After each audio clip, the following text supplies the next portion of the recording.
Today I'm going to show you the basic guitar chords that you should definitely know, but probably don't know yet. This is one of the most overlooked things by guitarists, so let's jump right in.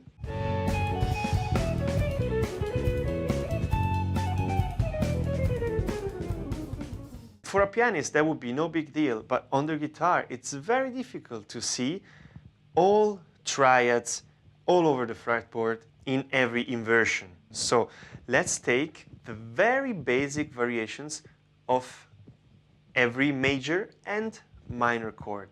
So let's take, for example, the fifth position and let's go through all different inversions for major and minor triads. So the very first one would be 1, 3, and 5. So root position. The root is at the bass. And we can do this on every string. The next string would be the exact same thing. That would be a C and then an F. Then the next string is gonna be this. Still root position, that's an A. Always 1, 3, 5. And then the last one would be this one. This is a D. You see, these two shapes are different. So, root position on every string.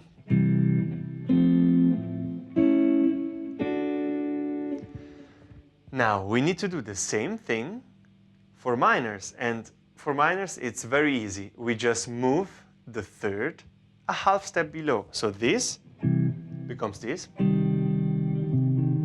C minor, then this becomes this. F minor, this becomes this, A minor, and this becomes this, D minor. So now we have all major and minor in root position. But of course, this is not enough because we don't just need the root position. We need all inversions. And to have the other inversions, which are just two more because we have a triad, one we already did, so let's go through the other two, which is with the third in the bass and with the fifth in the bass. The first one will be this. That's a G major because we have the third, the fifth, and the root. So the root is on top now. If you want to bring your playing to the next level, I have an improvisation academy with many interesting lessons that are not on my YouTube channel. And of course, I'm going to give you many tools to inspire you for your solos. So go check it out. The link is in the description as the link for the PDF of this lesson. Same thing on the next string as a C major. On the next one, F major.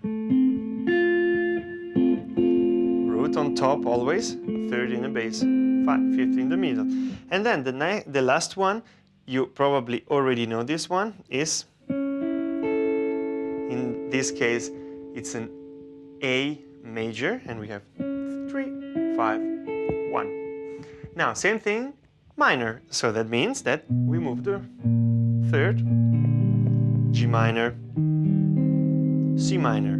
Then the next one was this, and it becomes this, F minor. And then the easiest one, this, becomes this, A minor. Now the last group, which is with the fifth in the bass, so the third is on top and the root is in the middle, we have the so-called second inversion. So the first one is an E flat, 5, 1, 3, same thing for A flat next string, 5, 1, 3. Then we have C major, very easy, 5, 1, 3. And the last one that you for sure know, but here, which is the D shape, is, in this case, an F major. So you have 5, 1, 3. That's it. Same thing as usual, but minor. So now let's move the third. And in this case, it's easy to find because it's always the top note. So we go from this to this. That's an E flat minor. From this to this, same thing, A flat minor. Then from this, C minor. Then from this, F minor. So you have them all. That's everything. And I have one more exercise for you, which is the real exercise, and it's the following. So